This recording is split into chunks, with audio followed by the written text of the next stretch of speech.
following message is transmitted.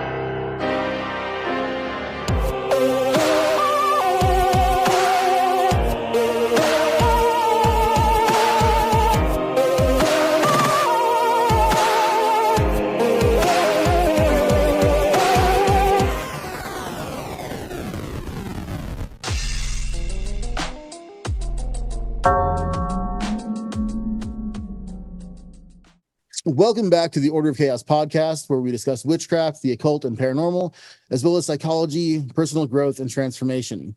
A few quick announcements before we get started. If you would like to learn all about magic and witchcraft for yourself, please consider joining us at the Order of Chaos Mystery School Living Witchcraft program. Living Witchcraft is a 28-day container following the lunar cycle that gives you all the tools and knowledge that you need to start your own magical practice. Today, my guest is apothecarist, herbalist, and author Kamden Conell. Kamden is the owner of Heart and Vine Apothecary and author of the Ars Granorum, the six seed art of witchcraft, On Needles and Pins, a witch's book of puppetry and figure magic, and their newest book from Cross Crow Publishing, The Tameless Path, Unleashing the Power of Invasive Plants in Witchcraft. Kamden, welcome to the show. Hi, thanks for having me. Yeah, this is awesome. I'm really excited about this because I know almost nothing about herbalism and about apothecaries and potions. My emphasis, my focus in magic has always been on the physics part of metaphysics, I guess I should say, or figuring out how this stuff all works together. And I've really not delved deeply into even the basics of herb magic, to be honest. So really excited to talk to you. My first question is, how did you get into this? How did you find yourself on the path to herbalism and owning an apothecary? Well, I guess the first step was going to massage school. So I went to massage school. I became a massage therapist. But in that time, I met my first herbalism mentor who was teaching at the school. Her name is Bernadette Torres, and she is a curandera local to Albuquerque. And she was just amazing, and I instantly fell in love with it.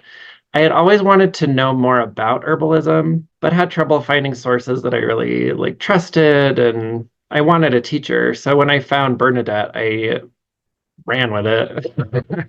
And so I went through the whole program, and then I studied with her for a number of years afterward. And that's really what started me on this path. And she was actually the one who turned me on to invasives in the first place. So was it an experience, or was it the intrigue of the field for you, or what hooked you in? Both of those things. Bernadette really made learning about plants something that became felt in a number of ways. So we talked about them, we talked about their medical actions and all of that stuff, but we also were making teas with them and eating them and making all kinds of salves and tinctures, and it became very hands-on and heartfelt, and I got to know things quickly, and I just fell in love with everything about it. I wanted to know everything I possibly could. And she the thing that she taught me was the medicine that you need grows near to you. Open your front door and the medicine is there. And the medicine that popped up for me was a wild mustard called London Rocket. That is super, super pervasive. It's everywhere here. So for a number of years before massage school, I had been dealing with anorexia. And I was coming out of a pretty heavy eating disorder, which I've talked about on a couple of other podcasts now. And after recognizing it and learning about it, I learned that London Rocket helps with appetite. It helps with digestion. People take things like mustard seed to help with weight gain. And it really felt like it was just calling to me and saying I'm here for you. And so I did my whole project in her class at the massage school about mustard, which felt cool because everyone else was doing cannabis or psilocybin mushrooms or all that fun stuff. Totally into it, love it all. But I was the only one that did something about a weed. Yeah. And after learning about London Rocket, I just started learning about all of the other weedy little guys that were growing around and learning that they are really, really cool and so helpful. And that's really where I started my practice as it stands now, and learning how to talk to plants. I started by learning how to talk to the weeds. Okay, now Can you tell me about that? Because again a little bit aware. In my own practice, I talk to spirits. I'm aware that there are spirits in plants, but again, it's just a connection I've never really focused on. So what is that like for you to communicate with plants? It's the same, really. Mhm. It's the same as talking to any other spirit. Their physical body is just more physical. Uh, but you're still like having conversation. Like Mhm. I have plants that I have full-on conversations with all the time. They're just buddies. I have a lavender out back, and I just go out and like tell her all my problems. And This is so interesting to me. There's because I have a personal disconnect here that I'm even discovering it right now through this conversation and through the conversations we had on my last big collab I did on Ivy the Occultist channel. We do a what would you do kind of thing with panels of magicians. I worked as a chef for 20 years and I helped in the garden quite a lot.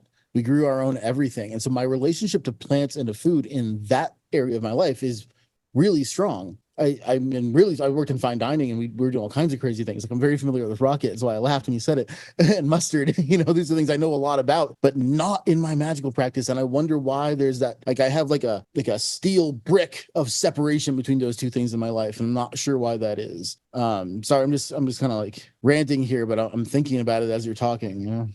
oh no, I think that a lot of people in our society have that because we're not like, we don't talk to plants in that way. We don't like you go out to the garden and you gather, but you don't lay offerings for them like you would for another spirit. Where like Bernadette was very conscientious about teaching us to lay offering. And Mhm. so like something that I do is I take water into my mouth and then like spit it on the ground around the plant that I've gathered from.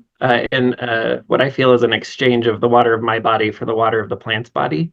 Oh, that's cool. Um, and then like she taught us to lay cornmeal and tobacco, and if it's like if you're taking a root, leave blood, like that kind of stuff. Mhm. And so I feel like it's really, really similar to working with other spirits. It's just that I think a lot of people feel that disconnection because we're also used to seeing them. Like Yeah. when you're conjuring a spirit or like you're going to the crossroad, Yeah.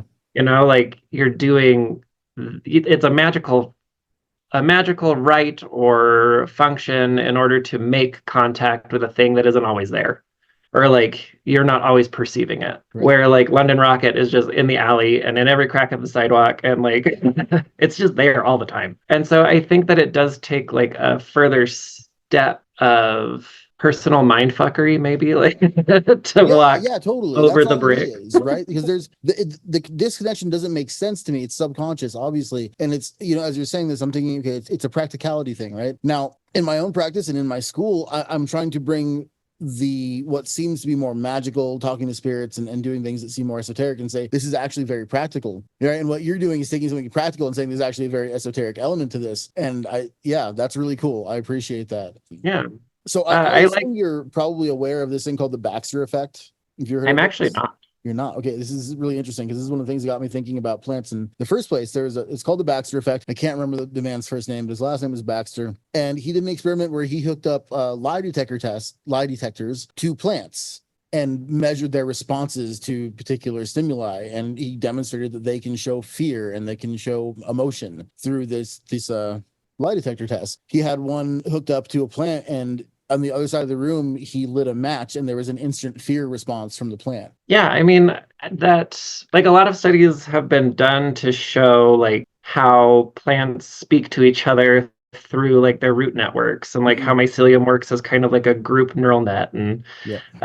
how they do share things like fear response or anxiety and they'll send out like cytokines and stuff to say to neighboring plants like I am experiencing pain, I'm experiencing a possible infection, like you should make yourself stronger now while you can. They absolutely partake in the same consciousness that we do. It's just that it's not like super, super apparent because they don't talk or move in the way that we're used to thinking of conscious things. But like, so I am of the mind that really there is like one consciousness that everything shares. That's what I think.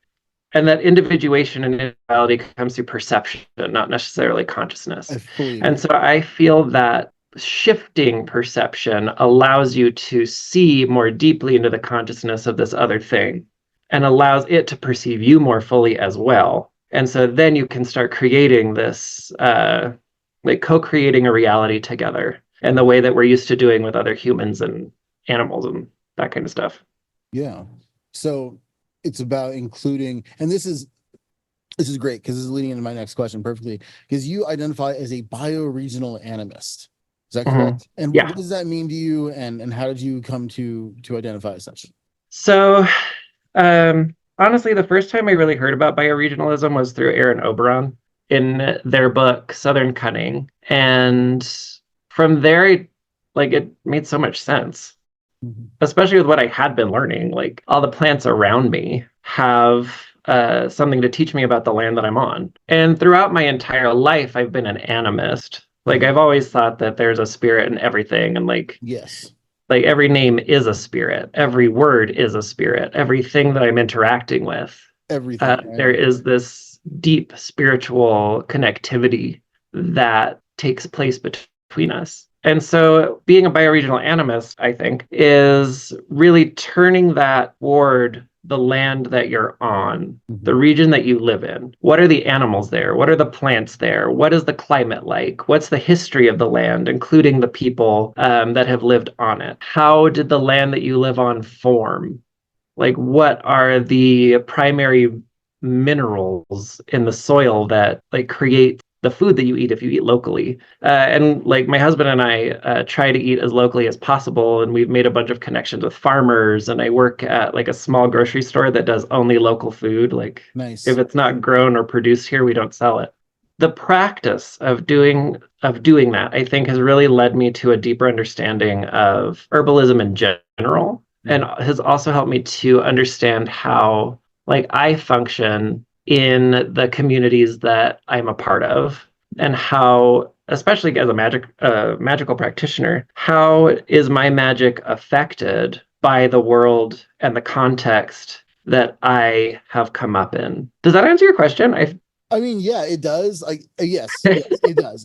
In my mind, I'm thinking, I loved farm to table when I was a chef. That was a concept I was very, very into. And what you're talking about is such an old concept within the practice of witchcraft in particular, right? And gosh, I love this because my mind is going in so many places right now. First of all, when we talk about animism, right, it's so apparent to me that this is the truth, that everything is alive, right? That everything is conscious, everything has spirit. And even in the modern theoretical physics, a field, we talk a lot about panpsychism. To me, panpsychism is just another way of saying animism, right? It's consciousness first, is that consciousness is the fundamental substance from which all of the reality emerges. Okay, so if it's consciousness, that's to me another way of saying spirit, that everything emerges from the same spirit and then is individuated in a kind of hierarchy. I'm not sure, but through perception, like you were saying, right? The perception of these individual things. And then today, with the practices of magic and witchcraft being proliferated the way that they are, a lot of people are looking much more at big picture stuff, right? How this applies to everybody, the collective. You hear a lot about the collective in spiritual circles now, and you're focused on a particular area and really getting to know that particular geographic area that you live in and having that real connection to it rather than something that's more generic. And I think that's really, really cool. And that's partially what got me to write this book, is like so many of the books that I've read, and like especially in the 90s, like everything was about European plants or plants that I had never seen. And like, when I was first learning about witchcraft and starting to practice and that kind of thing, the internet was like barely even being born. Like, yeah, I am that old. Like I remember my grandpa was like, he built his own PC in our living room, and then like the internet was just, I don't even know how he got it. It was a modem. It was so loud. It would just like crackle through the air. But I didn't have a lot of resources as like a young kid to go and like look up, like, what's hellebore? How do you work with that? I don't know. But you read about it. Yeah. And so I feel like a lot of our focus in witchcraft community has heretofore been very like cast abroad, and it hasn't been fully focused into like a region.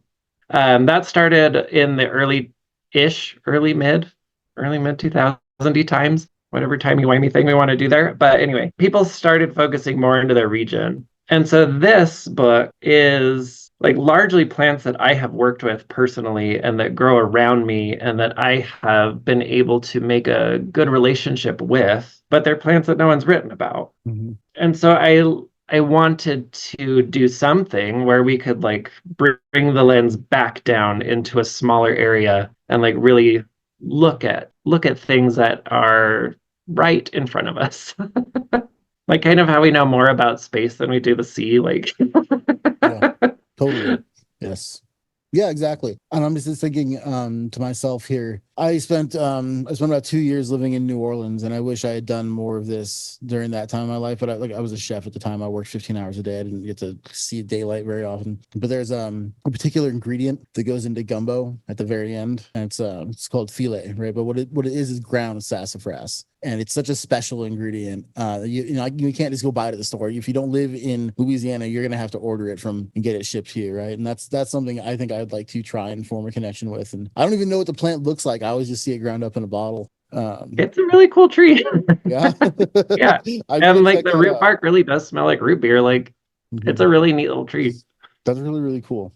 So tell us more about Heart and Vine Apothecary. Like what is it? Well, tell me all about it. Okay, so Heart and Vine, I started that in 2015 as really more of a side hustle for my massage business. Like I was studying with Bernadette and making stuff, and I was making like different massage oils and creams and stuff like that. I needed a little extra money, so I just decided to do this thing and start selling at the farmers market. But as I started learning how to make more stuff and making more relationships with plants and studying more deeply into like witchcraft and magic and reading all the new books coming out, I decided that I wanted to do a lot more with it. And so now it has grown into all kinds of stuff. And I don't really do massage anymore. So it's Yeah. really just Isn't herbally it stuff. interesting how that happens, right? Yeah. I It was started like, this this is the rest of my podcast. life, and it wasn't. Yeah. When I started this podcast, it was just because I wanted to have interesting conversations. Because there weren't a lot of people around me that want. I was a construction worker, so my construction worker buddies were not interested in metaphysics. Maybe rarely one or two, but I just wanted to have good conversations. There was nothing else attached to it. And then I started doing tarot readings, and that was like, oh, I'll earn an extra couple bucks a month, right? And now it's my full-time job, and I this is all I do. Yeah, it's cool how it happens. Like if Yeah. you're, I don't want to say like if you're in the right place, it goes smoother because I know that people that it's like the right place for and it's not very smooth right now. But yeah, it just kind of grew itself in a way. And now I make like a bunch of ritual oils. So they're kind of like condition oils, but they're more for like reaching out to Akate or Babylon or like Mhm. I have one for most of the Olympian gods. And then I have oils for like better dreaming and luck and money drawing and like that kind of stuff. Very cool. I also make wands and stuff out of wood and human bone and like different curio bones that I find. And like right now, I'm prepping one that will be Tree of Heaven and Black Cat Bone. So like, yeah, it's I think I pretty. need a. I need. Well, I do need a new wand. I really, really do, and that sounds very cool. I've been looking for years to replace a wand, and I'm gonna tell this story because it's entertaining to me, but it's so silly because a couple years ago, I was reading tarot, and I used to do this all the time at a Harry Potter convention. It's a great Oh, place nice. for tarot readers, by the way. You want to make a lot of money in one day? Go read for the Harry Potter fans. But anyways, across the convention hall for me was a guy who made wands, and they were made out of resin, right? Just like plastic or something, whatever. But he had this really cool idea, and he had some display wands, but they were not for sale. The rest of the wands, of which there were hundreds, were all wrapped, and you could not see them, and you had to just choose, and then before you knew what it looked like, right? So I'm like, The okay, wand I chooses the love wizard. this, right?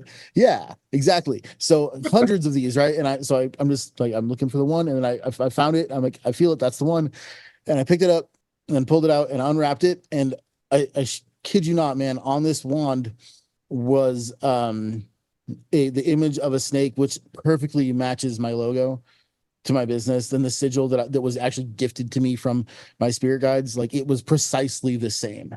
And I was so blown away by this. And so this, cheap plastic wand has been a tool that I actually use in my practice for years. And then I'm pretty sure that this is the exact same way that the redheaded kid in the Harry Potter books, whose name I can't, Ron. Ron. Yeah, he broke his wand by sitting on it, I think, right? Is that what happened in the book? I did that. I Something sat like on that, my yeah. wand and I broke it in half, and it is unfixable. Oh And no. it's, yeah, it can't be. I would be I've happy tried to to make fix it. one for It's you. not happening. So I need a new wand. And there are lots of really cool wand makers out there. But yeah, I enjoy it. And so we have a bunch of ritual tools now that I definitely did not have at the beginning. uh, and like because I went through massage school and just the whole culture of alternative health, which is a wild world. Lots of wild thoughts there. But I had basically learned how to work with like the chakra centers and the way that they do like chakras and the subtle bodies and that kind of stuff. Yep. Um, I don't do it anymore. Like I don't work with the chakras in that way at all. And so, but when I was first starting that business, I was, and so I had like a whole suite of chakra oils, and I Mhm. was working with a particular deity who is Santa Muerte, and so I had oils for her. And now I don't really work with Santa Muerte and I don't work with the chakras. So it's like it's all Interesting. just evolved out of what it was. Hmm. And now it's become like a whole suite of other things. Like my computer where I'm talking to you right now is on my jewelry making table. So I wasn't making jewelry and now I make like all kinds of ritual jewelry too. So it's just interesting how it's really grown. Yeah, I Um, mean, I think that the best possible way to have a really like enriching, fulfilling magical practice is to let it constantly evolve and to not box yourself in. And yet so many people have this instinct to box themselves in and say, like, I am this kind of witch and I do these things and I work with these particular deities. And it may even feel like a lot, but like to me, it should be flowing. It should just be free flowing.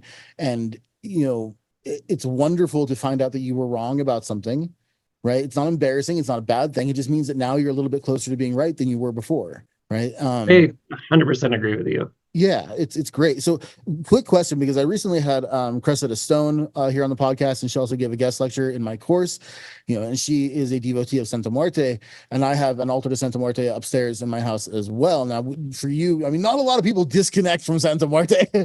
So, what was that like for you? Was that difficult, or was it just a natural No, progression? she disconnected from me, honestly. Oh, okay. So I was getting pretty strong signs and like having dreams where she was just walking away and my magic wasn't working and I was feeling very like set adrift in a way. And then one night I had a very vivid, strong dream where she came to me in the guise that she had often Mhm. and was like, I'm not just leaving you, I'm going to leave you signs and introduce you to someone else. And I was like, okay, well, that sucks, but also thank you. Had that same experience though. That's so Oh, you have? interesting. So, and I've described it a few times on this show, not with Santa Muerte, but when I okay, so my magical practice was very atheistic, very mind magic, mind over matter for 15 years. And then when I got into sacred geometry, I had this crazy experience where like is instantly transported to another realm and had a very confrontational experience with my spirit guides. And then after that moment, I was no longer an atheist. I was blown wide open to spirit. I started working in a much more spiritual way. And then I sought out Thoth. Because I think that Thoth and Hecate are just the very best entry level spirits for anyone to work with, because they're really that's what they want to do. That's what they're there for. They're eager. They want to help you begin your practice. But then after several years, I was in a deep meditation where I just had this, and I'm not the best at visualizations. It's going to sound a little weird, but I just had this vision of Thoth just kind of picking me up and carrying me over here and dropping me off in front of the Norse gods and saying, "Stay here," and then leaving. And then, and I didn't want to. It was difficult for me, and I fought it for a while until I finally figured out why he had put me there. And then I was like, "Oh, I get it now," right? And then I've been working with the Norse gods ever since. Oh, wow. Well, that's really cool. Yeah, it was interesting. But Yeah, yeah, that's their teachers, right? And then when you're done with what they had to teach you, they're going to introduce you to your next teacher. totally. And like, Santa Muerte comes through like a very like folk Catholic lens. And I have never been super comfortable with Christianity. And so I feel like there was this so like Santa Muerte and like Santa Sebastiana, like she's really big here in Albuquerque. Hmm. And so I feel like she is very present here, which is how we connected. But I never felt like that full connection because I'm Yeah. also not going to pray to the Christian God in Right. any capacity at all. Right. And so I Yeah. feel like also a lot of her magic is based around that. And so I just feel like we were jiving, but like not fully. And so she started leaving these little breadcrumbs and led me to Ecate. Hmm. And so I started having dreams and visions of her and finding signs of like that led me further down the road of Ecatean craft. And then like I started listening to different podcasts and stuff, and people were talking about her and like how dark she is and like blah, blah, blah. And that was not my experience of Ecate. Like my experience of Ecate was very warm and welcoming and like no, like this is very firm, very strict, but very kind and just Yeah. like Very no serious. nonsense, Yeah. but No nonsense. yeah. And so like they were like, just listening to people being like, well, that Katya is dark and she loves blood and you have to give her blood all the time. And I was like, okay, she's never asked me for blood. Maybe I'm doing Yeah. something wrong. And then I started reading books by Sarita d'Este. And I Mhm. was like, oh, okay. So I started reading her books and taking classes with Sarita and Emily Carding and like reading books that were more closely connected to like that group of people and realizing like she has so many aspects of like the mother and the nursemaid and she's related to fate and like all of these other things that I had been feeling from her. And like she does have aspects of healing. And like every time I was doing massage and energy work, I would feel her hands like on my shoulders Wow. and like felt her very present with me when I was doing the work she wanted me to do. Yeah, like what I was hearing was not my experience. And then I was reading more closely to my experience, which is sort of when I just learned better to just trust like what I'm feeling and Yeah. the work I'm doing is working. What I'm feeling is valid. It doesn't matter what somebody on a podcast is saying. Like what I'm feeling is valid. Like now a lot of my practice revolves around Hecate and the philosophies that I've learned from reading more about her. So it's like Hecate and plants are kind of my whole jam. Yeah. Yeah. Right on. That's awesome. I have not done a lot of work with Hecate yet. I am enrolled in Jason Miller's Sorcery of Hecate course, but I've been so busy with my own school and my own business that I have not, like, I've got all the lessons just piled up in my email and I haven't done them yet. Yeah. I do that. I like to, I don't know why, but I'm a crazy person and I like to be overworked, I guess. So I'm doing all this. I'm running my own school. I'm enrolled in an astrology certification course. I'm enrolled in the Sorcery for Kate course, and I'm enrolled in Angela Puca's new Left Hand Path course, which I'm super excited about, which actually started today. So all these things are happening at once. I'm trying so hard to keep up, but it's like I have to push myself where I get bored, but then I always push myself like a little bit too far. Yeah. I Yeah. think that's one of the things that I've really learned with Hecate is like, I mean, so I really deal with her as Dame Fate, like Hmm. this idea that she is a spinner and a weaver, and she helps us to create a life of connection and meaning. Something that she's helped me with is learning how to let go of strands of my web that don't serve me, but also how to weave the strands that do together more strongly. And so, like this idea of having so many plates up in the air, Hmm. like I think that she can. One of the things that she is good at is teaching you how to balance them well, and like how do they all weave together. It's And I very think that I don't know. I can't speak highly enough of it's a very goddess. cool. I'm very excited for that. It's actually interesting because my partner occasionally will have like a trance channel sort of moment, and she had a moment like that just recently where she said it's all a web. It's all just a web, and I'm like, yeah, it's Indra's web. I know that idea, Yeah. but she's not familiar with that concept. And then you're mentioning it too. It's interesting things happen like that because that was just the other day. Yeah. I wrote an article a while ago, maybe 3 quarters ago. I don't remember. Um, Time, what is it? But Yeah. it was about Akate and her relation to spiders and like weaving and that Hmm. kind of stuff. And the way that I've always thought of like us, just people and things in general, are that we are kind of like these little cobwebs that are built up. It's all very complicated and complex, and you can't see all of the parts of it all at once. But there are moments where you can follow certain strands. I think that Hecate and like other deities of fate and like whoever you work with can really help you to navigate the threads in a more nuanced way and find the threads of connection that lead to other people's webs. Like the way that I think of fate is kind of like the map of the universe, like where it just looks like multiple cobwebs all jammed together. I swear what you said just now is almost exactly what my partner said the other day. Oh, really? That's bonkers. That's so cool. Cool. Wow. She Wow. sounds Yeah, awesome. she is Uh, awesome. but like the idea that if we're all just these cobwebs, like of these super complex connections that are built throughout multiple. I also don't think of reincarnation in the way that other people do, but the idea that you have built up so many possible pathways and like you've traveled many possible pathways, many are set before you, and you have your foot on an illimitable amount of pathways all in like this very present moment.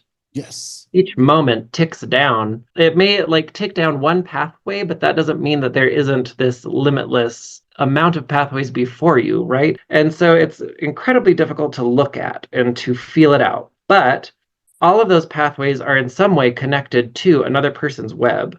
And so we're constantly like finding these people that are in greater connectivity with us than perhaps another person is. And it's really watch it happen. Like when I was younger, I've always had close friends, but I didn't have them in the way that I do now. Right. And like I've always wanted queer community and a queer family. Yeah. And now like it's really my D&D group and like everybody associated with it. But like now I have this community of people who are doing like really cool things in my community at large. And so like I do a lot of free medicine for people and I teach a lot of classes and I have scholarships for people of color and trans people because they need a voice at the table of herbalism, especially trans people. Like they have been excluded from herbalism for way, way, way too long. And we have like a faction of people here in Albuquerque who are very vocally negative and hateful toward the trans community. And so, and like the leader of that is an herbalist here, like a very long-standing herbalist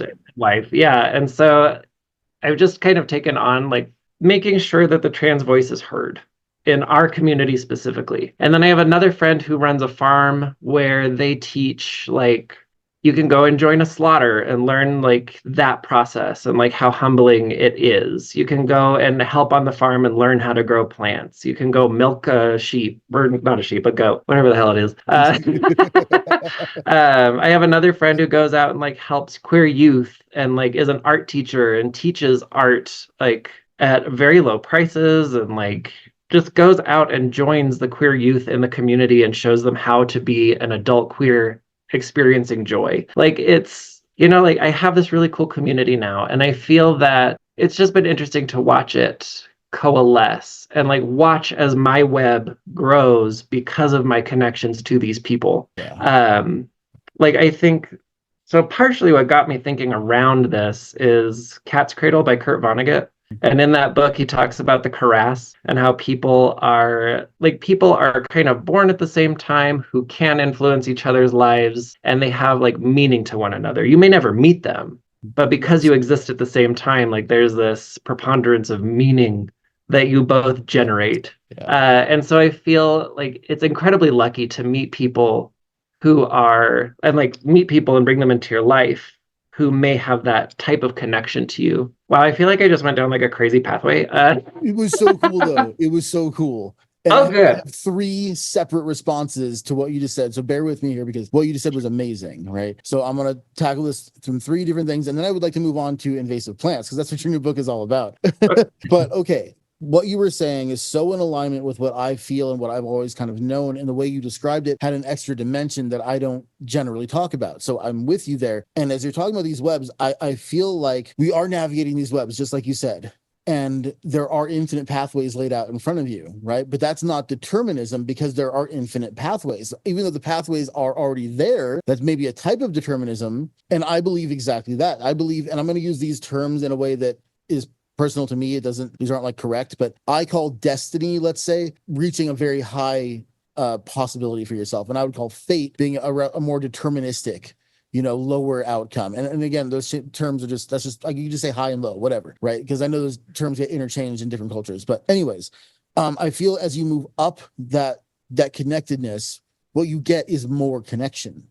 More and more and more connection. How much connection can you handle? How much can you integrate? How much can you see that we are all the same and that we are all one consciousness? And the more you can understand that and move away from not your individuality, but the concept that you're an island, right? You can retain your individuality, of course, but then can you also understand how connected we are? And the further you move up in that direction, the more connection you experience. And that connection actually makes you smarter. It makes you more capable and more effective in the world, right? So I love the way you described that. It was really beautiful. Okay, that's one.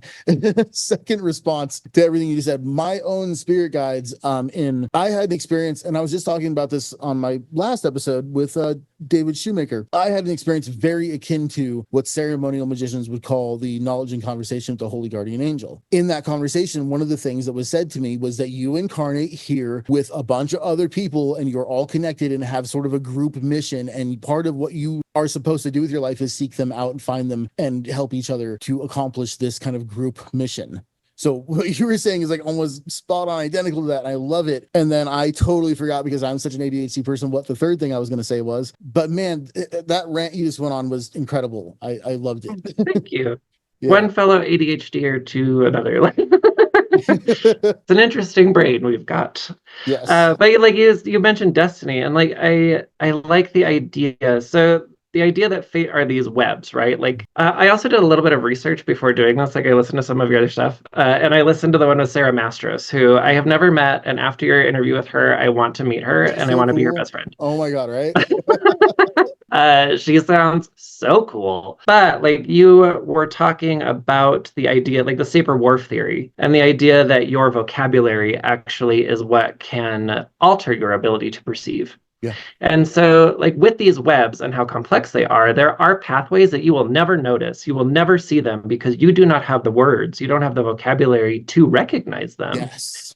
And so the wider your vocabulary, the more you learn, the more you perceive, the more like you get to know people people, animals, plants at like a very deep level. Your vocabulary expands, and so your perception expands, and your ability to see the overall consciousness that we share, and your part in it, like that also becomes this like larger tableau, and you may have more opportunity to choose the threads that you follow. Mm-hmm.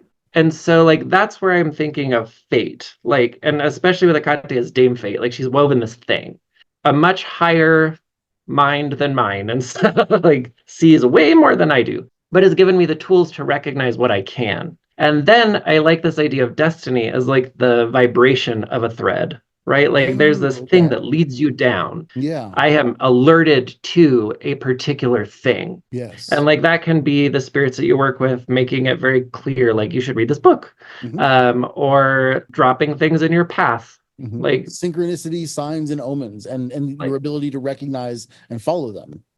Yeah, absolutely. Yeah. And so like those are those little plucks of destiny. It's you along with fate playing a song for each other, and like you're following the tune. How well do you follow it? That's up to you. And like how, like how have you developed your perception? And like the way that you develop your perception is definitely going to be instrumental in how that happens. But it's very interesting. And so I feel like this idea of destiny led me to the people that I now consider my very closest friends, and has led me to, it was wild. I had the idea to write this book, and then I was like, I should tell somebody about it. And then I just Googled like new cool occult publishing companies. Who are you? And Cross Crow popped up. I sent Blake Malloway an email, and like 35 minutes later, he was like, yeah, we're so interested. Fill out this form. And like, and so it just felt like I was, again, like I plucked a thread. The thread plucked back, and then there was this functional moment of expansion. It was very, very cool. So yeah, I'm glad that you like the idea of the webs. Oh, I love it, and I'm gonna now in my mind. I know that later on today, because I have the rest of the day free. Oh man, that feels so good. I'm gonna go start sketching. I'm gonna draw some of this out just to wrap my mind around a little bit more, because it's such a cool idea. I did remember the third thing, and I do want to reply to that. When you were saying that there's a person in your community who's outwardly anti-trans and all this stuff, right? It's shocking to me to hear that, but then I remember There is a very real and very unfortunate connection between becoming interested in spirituality and then QAnon and then like right-wing extremism and then evangelical Christianity is the end goal. And this is a very real pipeline that exists. Totally. And like I read a couple of articles, it's like they call it conspirituality. Yes, totally. Yeah. And it's very true. And I see it so clearly in the community that I have been a part of for so long. And like I've been a teacher in the community as well. So I went to the massage school and then I became a teacher there. And I was teaching anatomy and physiology. My background is actually in anthropology and primatology. And like as part of that, I learned biology and got my degree and like that kind of stuff.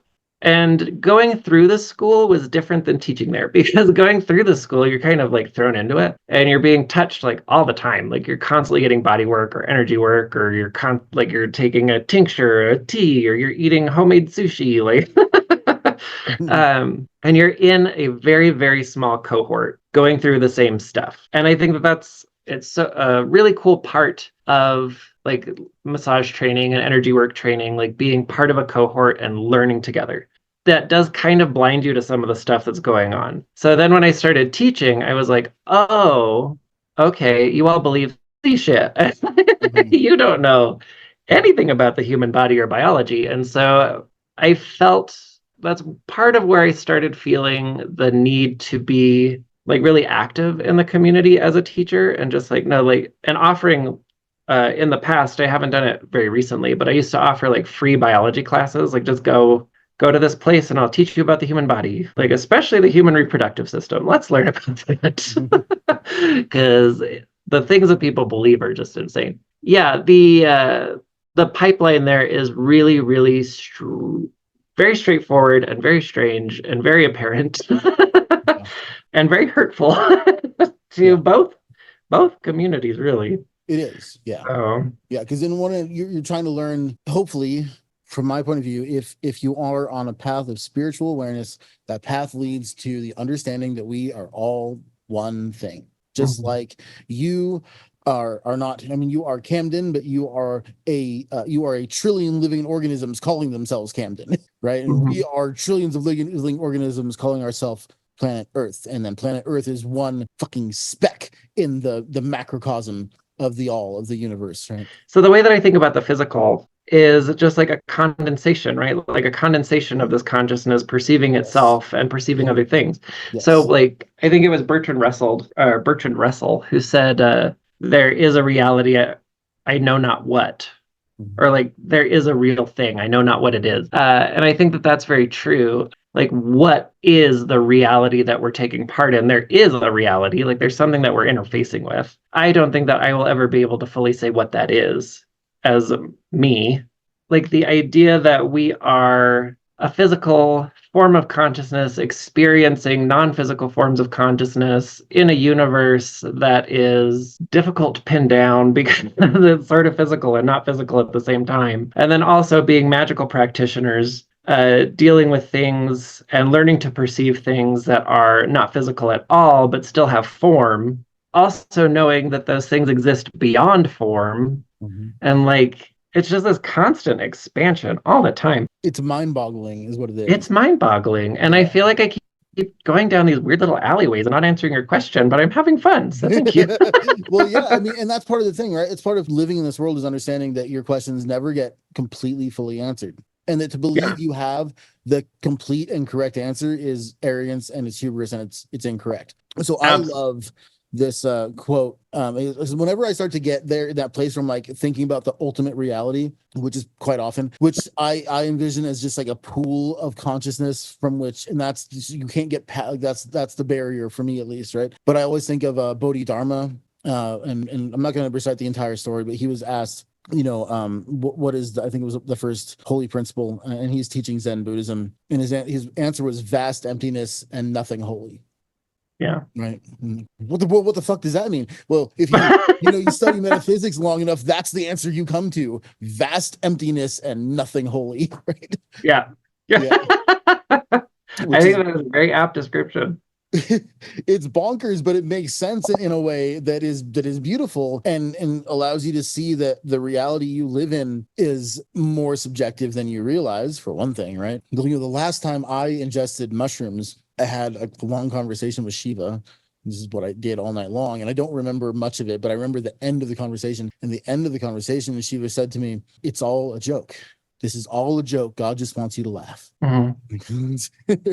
One of my favorite quotes by Mark Twain is, "Against the onslaught of laughter, nothing can stand," because because everything is laughter. Yeah.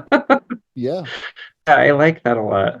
And like the idea of emptiness isn't meaningless. No, it's Like not. because It's it's that empty doesn't mean it's meaningless. create meaning from it, right? And then that meaning creates more meaning and perception and all these things that are created from this concept of a thing we call consciousness or mind. And then what is mind and what is consciousness is another question, right? Is those the same layer or are they slightly different layers? I'm not really sure. And then there's perception, which is certainly another layer above that. And then the things that we perceive. Yeah. Yeah, it's a lot. It's a lot, and it's so fun to think about. It is. But anyways, I do want to talk a bit about invasive plants and their use in your practice and about your Do new we book. have to? No, I do. I want to talk about that. So yeah, So, let's start with that was the question. Yeah. Okay. Yeah, well, I mean, it's what. So when just thinking to myself, invasive plants, I immediately think baneful work. Is that where you're going with this, or is it something different? Yeah, so invasive plants have become a really big part of my practice. They're what I turn to more often than most things. And I've done work to substitute other things. I read a formula or a protocol and it calls for bay. Maybe I use Russian olive instead. Mm-hmm. I taught a class for Salem Witch Fest a while ago called Green Salt, and it was just about using tamarisk or salt cedar as salt, and like its purificatory properties and that kind of thing. So instead of using like just salt, I can go down to the river and grab some salt cedar, dry it, and turn it into the salt that I use in my purifying ceremonies or in circles or in creating like cascarilla.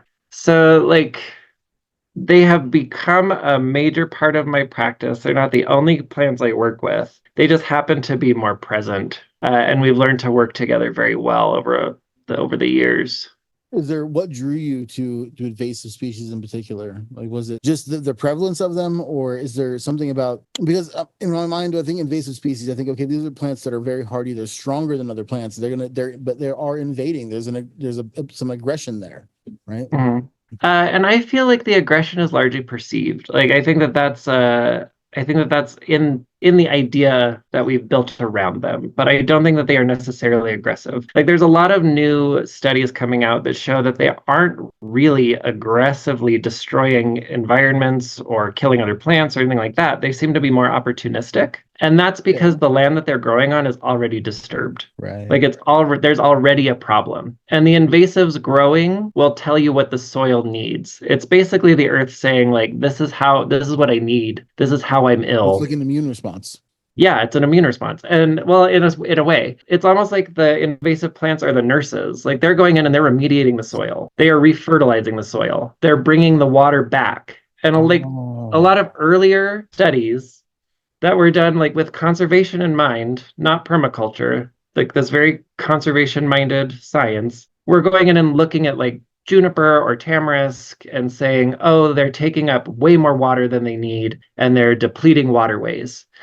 More recent studies have shown that that's not the case, not at all. And actually, like in the case of tamarisk, it's actually cleaning the waterways. So because of our fertilization practices and the chemicals that get put into rivers and waterways and that kind of thing, including herbicides to kill weeds, like the water has become oversalinated. There's like way too much salt. And so plants that have grown along the waterways for millennia can't do it anymore. It's getting hotter, like climate shift is real. It's getting hotter. We are over-salinating the water, and we're constantly disturbing the soil and constantly disturbing ecosystems. And so something like tamarisk has had the opportunity to grow along these waterways because other plants are dying off, and we've disturbed the area in the first place. So then research shows that the tamarisk is actually helping to take the salt out of the water, and it's making it more available for the plants like further downriver.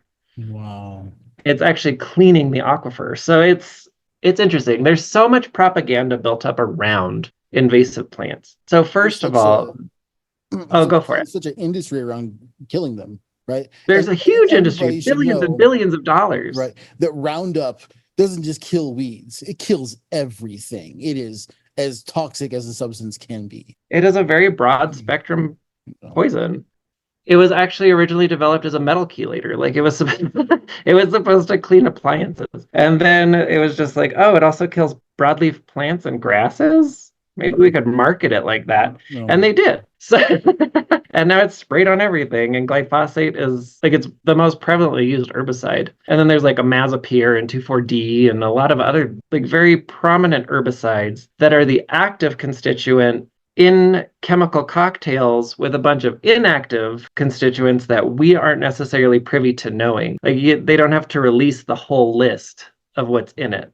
It's just inert, right, quote unquote. But some science has shown that those inert chemicals are pretty toxic, but we don't talk about them because we don't know that they exist. Right. Yeah. I'm sure they're very toxic, otherwise they'd make it to the list, right? They're yeah. And it's like there's just so much propaganda around it because of big agriculture. Like really what defines an invasive species, they say that it's a non-native that causes ecological harm, but at the forefront of all of their vocabulary is it's causing harm to economy. Yeah.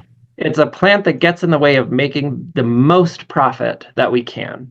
And so they're also often plants that can't necessarily be monetized. Mm-hmm. So like your plantains and your loosestrifes and all of that stuff that it's hard to tame and wrangle and make money off of, but maybe growing in your water pasture or your field and causing problems for the monocrop that you're trying to grow, like soybeans. Like soy is also a non-native that's taking up enormous amounts of water and resources, that is monocropped for miles and miles and miles of farmland. Yep. That we're also spraying with all kinds of insecticides and herbicides. But that isn't an invasive because we make money off of that. Right.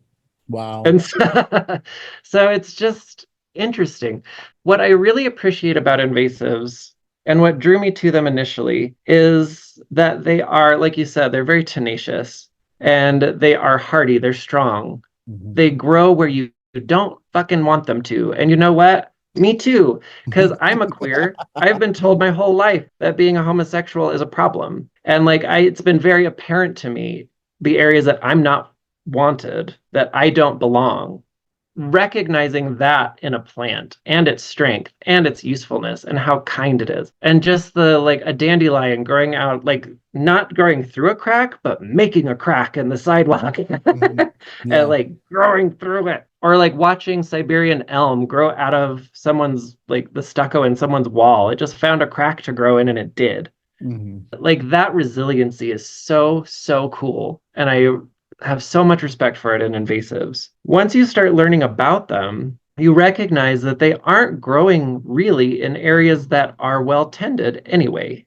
Like they're not growing in like the richest, loamiest soil. They're not growing necessarily in like someone's garden because they're either being weeded out or the soil's not right. They're growing in disturbed areas where the soil is already ill. And so most invasives and most of what we call weeds are also first stage successional plants. So there are these ideas of the stages of succession. And the very first stage is denudement. So like something has happened, plants are gone, the soil is bare, or it's largely bare, or it's poisoned, or like, whatever. Something has occurred, things can't live there now. And then you get your first stage successional plants, like your mustards, your like weedy little mallows, and here we have yerba negrita, and like whatever is growing in that barren area is growing there, A, because it's one of the only things that can, and B, because it's doing a job. It's remediating the soil. Things like sunflower are taking out radioactive substances. Yerba negrita can do the same. There are plants bringing up nitrogens. Something like garlic mustard is growing, it's bringing nitrogens up through the soil, and then it's breaking down, it's dying. And as its body rots, it's actually helping to break down everything around it. Where garlic mustard is breaking down, things like wood, which are essential to the fertilization of the soil, are breaking down at a faster rate so that the soil can get better quicker. They're also providing like at least some shade, some food, something, so that animals have a place to hide. They have something to eat if they can. And then they make way for the second stage successional plants, which are going to be more like shrubs and bushes and things like that. Tamarisk is really more of a second stage successional plant. And here in the Southwest, it's one of the only habitats now for the American thrush, because all the rest of the trees that they have historically made their habitats in are dead. And so now if you remove the tamarisk, like so many people want to, then that bird will die. Like they've become so integral to the ecosystems they've grown in. Mm-hmm. Being pro-invasive doesn't mean that I'm like anti-native plants either. Like I want all of them to be able to thrive. But because of climate change and human-driven ecological shift, native plants are having a really, really hard time growing where they were able to as they evolved. Mm-hmm. And so it's up to us, I think, to find a balance between invasives and natives. How do we pull everyone, or at least as many of us as can make it, into the future and build a new ecosystem that really works for a vastly, quickly changing world? Yeah.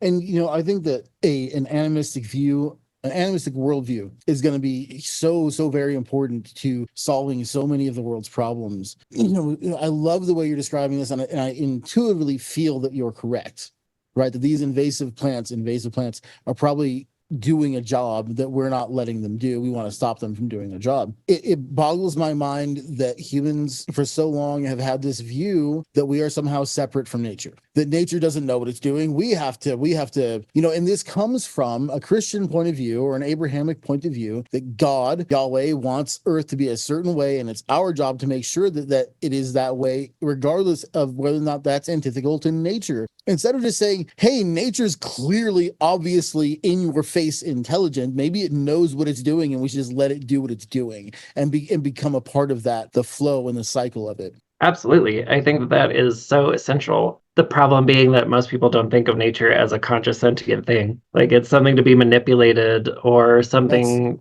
like it's inert and something that we can just do whatever we want with because it doesn't really matter. But it is this living, breathing thing that we're a part of, and we can't be separate from it, because the more we separate ourselves from nature, the deader we become. Yeah. There is nothing more ridiculous and ironic to me than listening to someone argue using the intelligence that nature gave them to make the argument that nature is not intelligent. You dipshit. You are so dumb. It really blows my mind because it's so apparent to like different structure, different folks. Like people are raised with the philosophies they're raised with and stuff, but like just it's always been really apparent to me that there is a network, there is a system, i.e. the ecosystem, that knows what it's doing. Totally. In my book, I had the designer put in a woodcut. Are you familiar with Atalantafugians by Michael Myers? No. It's a really cool alchemical treatise that is part alchemy, part sheet music. Like there's a bunch of songs in it, but it's one that my grandpa used to work on. Like he had a very strong relationship with it. I know it's only you that can see it, but this is the woodcut that I had them put in. It is the 42nd one, and it's an alchemist just following nature, and he's got like these big goggles and a lantern and a cane, and he's using all of the tools at his disposal as a natural philosopher to follow in the footsteps of nature. And I think that that's really what we need to do. If they weren't supposed to be there, they wouldn't be there. Yeah, like exactly.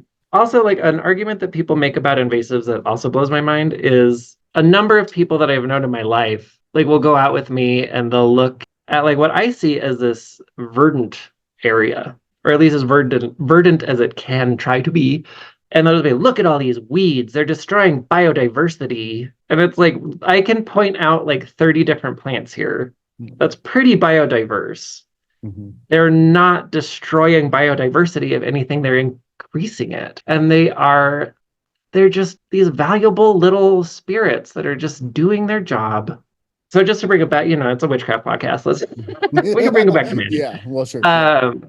They are just as esoteric as belladonna or datura or tobacco or like whatever plant we are in vogue at the moment thinking is like the primo plant. Like all of the little London rockets and tansy mustards and all of the sow thistle and all of the purple loosestrife, like they're just as esoteric. And these spirits can teach you how to use them in a magical way. You can also learn how to add them into your diet. You can make medicine with them. And the more you learn about them and the more they learn about you, I think the better off our relationship will be. And we'll find so many more ways that we can help each other. Jeez, Kamden, this has been one of my favorite conversations ever. Oh, thank you. It's very, very inspiring to me. I am definitely going to, first of all, finish reading your book and then read your other books. And I want to involve myself in this. It's really, really, really awesome. I think that, having an animistic worldview, if you have that worldview, then, what's occurred to me throughout this conversation is I need to go out and live it a little more than just believing it. So and it's like awesome whatever, that you're doing that.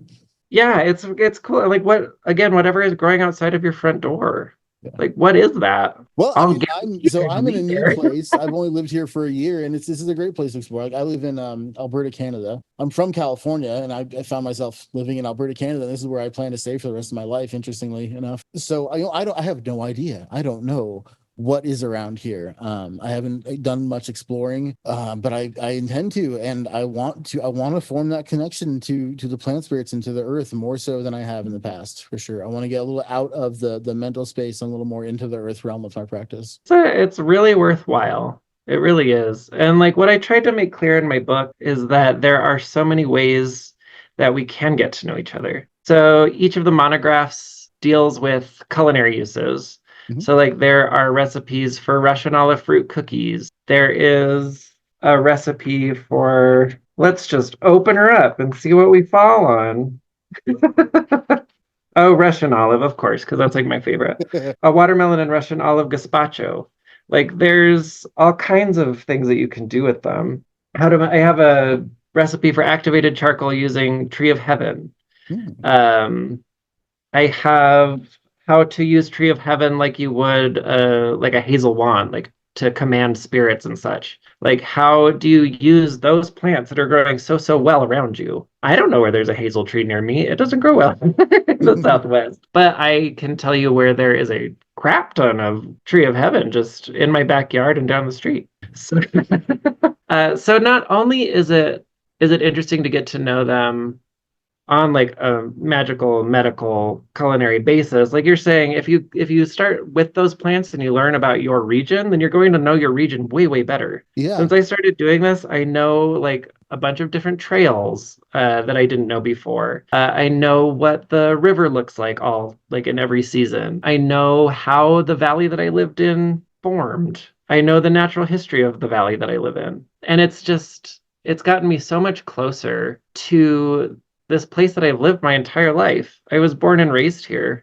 And it wasn't really until I started this work that I really got to know it. And it's a really, really cool place. We're like one of the most biodiverse regions in the US. And everybody, like, I've had so many friends move here and they're like, it's brown and dead. But no, it's not. You just have. Well, similar here. I mean, Alberta, you could think of Alberta as being kind of brown and dead, right? But it's not. I mean, Banff is close by, and Banff is beautiful. We have mountains, and we have very close to where I live is where most of the dinosaurs I think were dug up, and we have an awesome museum there, and that's beautiful to me. And maybe it's like brown, but like it's gorgeous, and there's obviously biodiversity. It's just that it's spread out in a way, right?